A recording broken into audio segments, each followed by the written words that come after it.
আসসালামু আলাইকুম। জোগা মাস্তান পেজের পক্ষ থেকে সবাইকে স্বাগতম ও শুভেচ্ছা।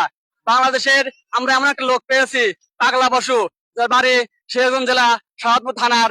এই যে সে বাংলাদেশের এমন কোন জিনিস নেই যে খাই পান না। পাতা কন এগুলো কেবল সব খেতে পারে। এই দেখেন এনে সব পাতায় আছে। আমি দেখাবো কি কি পাতা আছে। বলা কি কি পাতা আছে। এখানে কস্তুরি কস্তুরি পাতা আছে, খোকসা গাছের ডাল আছে, খরা গাছের পাতা আছে এবং মেহগনি গাছ আছে। এটা এটা হলো নেপিয়ার পাতা আছে। যেসব পাতার নাম করলো এসব পাতা কিন্তু গরু খেতে পারে না, মানে এমন ধারদার। সে একাই খেয়ে ফেলবে। পাগলা বাসু, তাই না? নাম কি? পাগলা বাসু। এই পাগলা বাসুকে আমরা আজকে এই সমস্ত জিনিস খাওয়াবো। দেখেন যে দর্শক কিভাবে খায়। তা কে কে খায় আস্তে আস্তে? ও, তার মানে আপনি পাগলা বাসু, আপনি সব খান? সব খাই আমি। আচ্ছা ঠিক আছে, দেখেন সব কি খায়। ওরে শালা, এনে মানে ভাত খেয়ে বানাবে বইবে। পাতার নাম কি? ও, দেখেন দর্শক কিভাবে খাদিছে। খোকসা গাছের পাতা। এটা কি গাছ? খোকসা গাছের পাতা। এটা কিন্তু খোকসা গাছ। এটা কিন্তু সে ধার আদে কাটা বাঁচতেছে।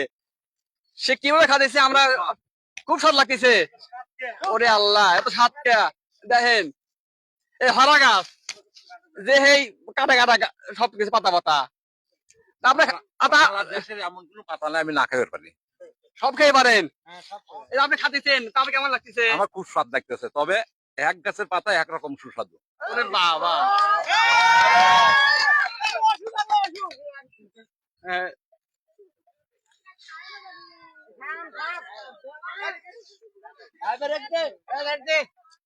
তা আপনি যে এই পাতা খাতেছেন, আপনি কি ভাত খান না? ভাতও খাই, ভাতও খাই, পাতাও খাই। ও, মানে ভাতের পাশাপাশি পাতা খান। হ্যাঁ, পাতা খাই। যখন ভাত থাকেন তখন কি খান? তখন হালকা পাতলা পাতা খা, মানে জীবন যাপন বাঁচি। ওরে আল্লাহ। প্রিয় দর্শক, দেখলেন ধর্মাস্থান পেজের পক্ষ থেকে আমাদের পাগলা বাসু এই এত সুন্দর খেয়েছে, কিন্তু আরো খেতে পারে, কিন্তু খাওয়াই নেই। কারণ অলরেডি ভাত কিন্তু দেখেন যে পেট অলরেডি ভরে গেছে। তো প্রিয় দর্শক, আজকে আমাদের এখানে বিদায় নিচ্ছি। যে বাড়ি কোন বলে দেয় সবাইকে। কি বলবো? মানে বাড়ি কোনটা? কাঙালকান্দি, শাহজাদপুর থানা। এটা কোন জেলা? সিরাজগঞ্জ জেলা, সিরাজগঞ্জ। সিরাজগঞ্জ জেলার পাগলা বাসু। বাংলাদেশের একজনই খেতে পারে এই সেই পাতা, এই পাগলা বাসু। পাগলা বাসুর জন্য সবাইকে সবাইকে হাততালি একটা। ধন্যবাদ, ধন্যবাদ আমাদের জগা মাস্টার পেজের পক্ষ থেকে।